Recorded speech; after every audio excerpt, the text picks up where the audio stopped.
çox kobud şəkildə, nalayiq şəkildə təhqir edə bilirlər. Həkimlərimizi dövlət xəstəxanalarından daha çox qaçındıran bu haldır. Yəni dövlət xəstəxanalarında həkimləri təhqir edirlər. Ona görə onlar işləmək istəmir orada. Bir çox hallarda bunlar olur. Yəni özəl xəstəxana biraz fərqlidir. Orada təhqir eləyənmirlər. Yox, təhqir hər kəs, yəni bu mədəniyyət səviyyəsidir. Məsələ o deyil. Amma özəl bir xəstəxanada pasiyent özəl xəstəxanaya üst tutur. Bir çox hallarda, %90% hallarda həkimi tanıyır, bilir kimin yanına gedir, müəyyən bir rekomendasiya almış olur. Amma dövlət xəstəxanasında həkim sadəcə bəzən, çox üzr istəyirəm ifadəmə görə, xidmətçi bir səviyyəsinə qədər gəlib düşə bilir. Bunu yəni bir çox kollegalarımız bugünkü gündə hansılar ki çox gözəl bir təhsil alıblar və bir acınacaqlı vəziyyətə gəlib düşürlər. Şöbə müdürüsüz, siz gərək müdafiə eləyəsiniz. Çünki dedi ki, az qala siz dövlət xəstəxanasında bir müddət işlədiniz. Sonra çıxdınız, getdiniz. Məhz bu səbəbə görə? Tək bu səbəb deyil, amma bu səbəblərdən biridir. Bəs başqa nə səbəb var idi? Yəni təbii ki, onlar bu verilişin mövzusu deyil. Amma ümumiyyətlə, yəni mən özüm sadəcə maraqlı gəldi biz dövlət xəstəxanalarında özəl bir xəstəxanada mən pasiyentlərimə daha keyfiyyətli bir xidmət göstərə bilirəm. Demək dövlət xəstəxanalarında keyfiyyətli deyil.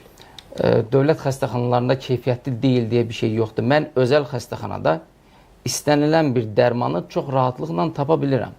Dövlət xəstəxanasında bu öncəliklə, amma bu da ola bilməz mən istədiyim kimi. Çünki öncəliklə bir tender var, bir say var. Keçən ilki saya görə alınır. Bəzən dərman çatışmazlığı ola bilir. Demək, dövlət xəstəxanalarında həm keyfiyyət aşağıdır, həm də dərman çatışmır. Buyurun. Həmkarımla razı deyiləm. Buyurun. Çox fəxr edirəm ki, dövlət xəstəxanalarında işləyirəm.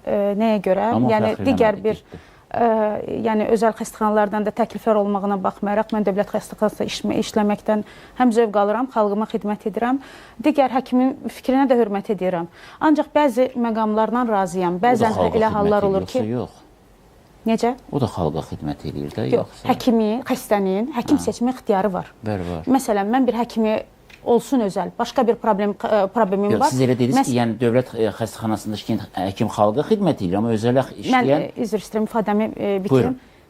Başqa bir xəstəliklə bağlı problemim varsa, mən bir həkimi seçmişəmsə, fərqi yoxdur. Dövlətdə işləyən həkim tanışlarım da var. Ancaq bu həkim özəldədirsə və mənə uyğun olaraq, yəni belə deyim də, onun fikri, onun apardığı müalicə və yaxud da ki, xəstələrin də sağalma tendensiyası daha yüksək olduğuna görə mən həkimə inamım, xəstənin həkimə inamı daha olmalıdır, yüksək olmalıdır ki, həmin həkimə müraciət etsin. İnamı çox olduğuna görə, bəli, normal halda həmin istər özəl, istər dövlət xəstəxanalarında həkimlərə müraciət edə bilərik. Stepan doktor təcili yardımın rəhbəri idi şöbəsinin. Artıq o da seçmə imkanı yox, səni gətirirlər ora, sən seçmirsən. Gör nə vəziyyət ki, o dövlət müəssisəsindən qaçıb gedib.